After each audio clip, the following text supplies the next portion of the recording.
Assalamualaikum warahmatullahi wabarakatuh. Alhamdulillahilladzi anzalal qur'ana fi syahri Ramadan. Wassalatu wassalamu ala asyrafil mursalin al-mustafa wal mujtaba Muhammad sallallahu alaihi wasallam. Amma ba'd. Puji syukur kehadirat Allah Subhanahu wa taala. Salawat ke ruh Nabi besar Muhammad sallallahu alaihi wasallam.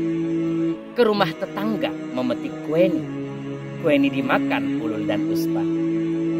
Topik kulduma kali ini yaitu tentang nuzulul Quran. Sahabat kulduma rahimakumullah, berbicara tentang nuzulul Quran atau turunnya Al-Quran yang biasa diperingati oleh umat Islam di Indonesia secara khusus pada tanggal 17 Ramadan. Ada dua hal yang harus kita perhatikan. Pertama, turunnya Al-Quran secara duf'ah wahidah ataupun secara keseluruhan komplit 30 juz. Kemudian yang kedua, turunnya Al-Quran secara berangsur-angsur kepada Nabi Muhammad sallallahu alaihi wasallam. Al-Quran diturunkan oleh Allah ke Lauh Mahfuz, kemudian dari Lauh Mahfuz Allah menurunkan ke Baitul Izzah di langit dunia secara keseluruhan ataupun 30 juz, dan peristiwa itu terjadi pada malam Lailatul Qadar, sehingga Allah berfirman, Inna anzalnahu fi Lailatul Qadar. Sesungguhnya kami menurunkan Al-Quran pada malam Lailatul Qadar. Dalam ayat-ayat Al-Quran, jika berbicara tentang diturunkannya Al-Quran secara komplit, maka Allah menggunakan kata anzal, artinya menurunkan sekaligus.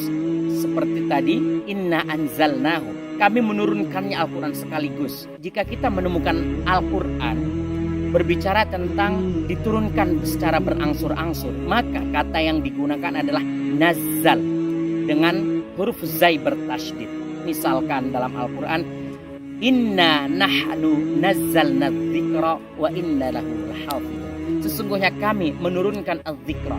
Kata nazzal di sini dalam kaidah bahasa Arab berarti perbuatan yang dilakukan atau sesuatu yang terjadi lebih dari sekali, artinya berkali-kali. Maka Al-Quran ketika diturunkan secara berangsur-angsur kepada Nabi Muhammad SAW, maka kata yang digunakan adalah nazal.